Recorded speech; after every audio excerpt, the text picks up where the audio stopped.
આપણા દરેક લોકોના ઘરે અલગ અલગ ટાઈપના પરાઠા બનતા હોય છે. હવે તો બહાર પણ બહુ અલગ અલગ ટાઈપની પરાઠાની વેરાયટી મળતી હોય છે. તો આજે આપણે સુપર હેલ્ધી કહી શકાય તેવા બાજરીના લોટમાંથી પરોઠા બનાવવાની રેસીપી જોવાના છીએ. બાજરીને પર્લ મિલેટ પણ કહેવામાં આવે છે. કોઈને કોઈ રીતે આપણી ડાયટમાં આપણે મિલેટનો સમાવેશ કરવો જોઈએ. એમાંનું બાજરી છે એ એક સુપર ફૂડ પણ કહેવાય છે. તે વજન ઉતારવામાં મદદરૂપ કરે છે, કોલેસ્ટ્રોલ લેવલને લો રાખે છે અને બ્લડ શુગર લેવલ પણ મેન્ટેન કરે છે. તો હું છું Nirali, welcome to my channel Nirali's food world. તો ચાલો રેસીપી જોઈ લઈએ.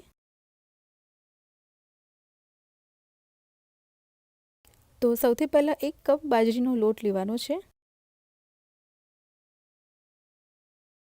તેમાં સાથે આપણે બાઇન્ડિંગ માટે 4 ચમચી ઘઉંનો ઝીણો લોટ ઉમેરવાનો છે. અડધો કપ ઝીણી સમારેલી મેથી. મેથીને સાફ કરી અને ચોખ્ખા પાણીથી ધોઈ અને આ રીતે એકદમ બારીક સમારી લેવાની. 4 ચમચી ફ્રેશ દહીં લેવાનું છે. 1 ચમચી આદુ, લસણ અને લીલા મરચાંની પેસ્ટ આ રીતે કરીને લઈ લેવાની છે. 1 ચમચી લાલ મરચું પાવડર, અડધી ચમચી હળદર, અડધી ચમચી ધાણા જીરું, 1 ચમચી મીઠું, 1 ચમચી દળેલી ખાંડ ઉમેરી છે બધા મસાલાના ટેસ્ટને બેલેન્સ કરવા માટે. 2 ચમચી સફેદ તલ લેવાના છે. તેમાંથી થોડા બચાવીશું વણતી વખતે ઉપયોગમાં લેવા માટે. હવે તેમાં મોણ માટે ઘી લઈ લેવાનું છે. તો 1 ચમચી મેં અહીંયા જામેલું ઘી લીધું છે. હવે બધી વસ્તુને મિક્સ કરી લેવાની છે. તો અત્યારે આપણે પાણી નથી ઉમેરવાનું. આપણે દહીં ઉમેર્યું છે અને મેથીની ભાજીમાં પણ એનું પોતાનું મોઇશ્ચર છે. તો પહેલાં પાણી ઉમેર્યા વગર જ એકદમ સારી રીતે મિક્સ કરી લેવાનું છે. તો આ રીતે પાણી ઉમેર્યા વગર જ મેં બધો લોટને ભેગો કરી લીધો છે. હવે જેટલી જરૂર પડશે એ પ્રમાણે આપણે પાણી ઉમેરીશું. તો અહીંયા મેં 2 ચમચી પાણી ઉમેર્યું છે અને આટલું પાણી ઉમેર્યા પછી હવે તેને ફરીથી મિક્સ કરવાનો છે લોટ. હજી મને થોડા પાણીની જરૂર લાગી રહી છે, તો હું 1 ચમચી પાણી ફરીથી ઉમેરીશ અને ફરીથી લોટને મિક્સ કરી લેવાનો છે. તો એકદમ સરસ રીતે લોટ આપણો બંધાઈને બિલકુલ રેડી છે. થોડો લોટને તેલવાળો કરી લેવાનો છે જેથી તે એકદમ સરસ સ્મૂધ થઈ જશે. આ લોટને આપણે રેસ્ટ આપવા માટે બિલકુલ નથી રાખી મૂકવાનો. લોટ બાંધ્યા પછી તરત જ આપણે પરોઠા વણવાનું ચાલુ કરી દઈશું. તો આ રીતે સેમી સોફ્ટ લોટ બાંધીને તૈયાર કરી લેવાનો છે અને પરોઠા વણવા માટે મેં અહીંયા આ રીતના લુવા કરીને રાખી દીધા છે. હવે તેમાંથી એક લુવાને લઈ અને કોરો લોટ સ્પ્રિંકલ કરી દેવાનો છે. હવે એકદમ હળવા હાથે પરાઠાને વણી લેવાનું છે.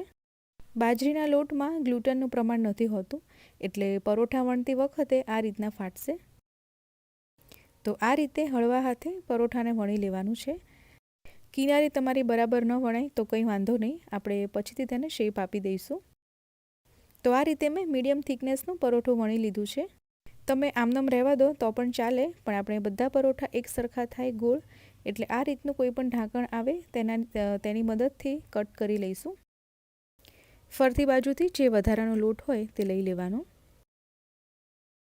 હવે છેલ્લે થોડા સફેદ તલ સ્પ્રિંકલ કરી દેવાના અને એકદમ હળવા હાથે આ રીતે ફરીથી પરોઠાને વણી લેવાનું જેથી તલ જે આપણે ઉમેર્યા છે ઉપરથી એ સારી રીતે પરોઠાની સાથે સ્ટીક થઈ જશે. તો આ રીતે એક પરોઠો વણાઈને તૈયાર છે. આ રીતના આપણે બીજું પરોઠું પણ વણી લઈશું. તો 2 પરોઠા મેં અહીંયા વણીને તૈયાર કર્યા છે. પરોઠા શેકવા માટે મેં અહીંયા એક પેનને ધીમા ગેસ ઉપર ગરમ કરી લીધું છે. ગેસને મીડિયમ રાખી અને વણેલું પરોઠું મૂકી દેવાનું છે.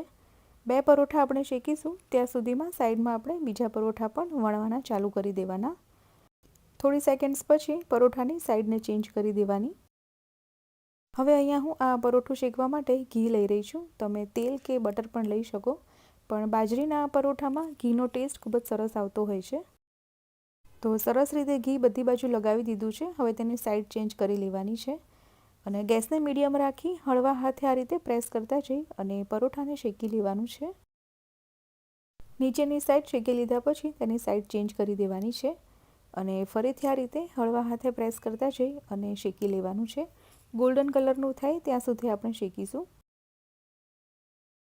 તો બંને સાઈડ આપણું પરોઠું છે તે શેકાઈ ગયું છે, તમે જોઈ શકો છો. હવે આ પરોઠાને કાઢી લઈશું અને બીજું પરોઠું મૂકી દેવાનું છે. તો આ જ રીતે બાકીના પરોઠાને વણતા જઈ અને શેકતા જવાના છે. તો ગરમા ગરમ બાજરી મેથીના પરોઠા બનીને બિલકુલ તૈયાર છે. તેને સર્વ કરી લઈએ. આ પરોઠા સાથે મેં ગોળ કેરીનું અથાણું સર્વ કર્યું છે. તમે દહીં, છુંદો અથવા તો કોઈ પણ તમારી પસંદની ચટણી સાથે સર્વ કરી શકો છો.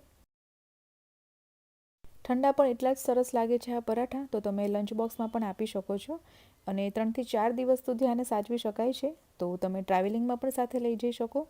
ચા સાથે પણ ખાઈ શકાય તેવા આ પરાઠાની રેસીપી તમને કેવી લાગી કમેન્ટમાં ચોક્કસથી જણાવશો. અને આવી જ નવી રેસીપીના અપડેટ માટે નિરાલીસ ફૂડ વર્લ્ડને સબસ્ક્રાઈબ કરી બાજુમાં આપેલું બેલ આઇકન પણ પ્રેસ કરી દેવું. તો ચાલો ફરી મળીએ નવી રેસીપી સાથે. ત્યાં સુધી બાય બાય, ટેક કેર.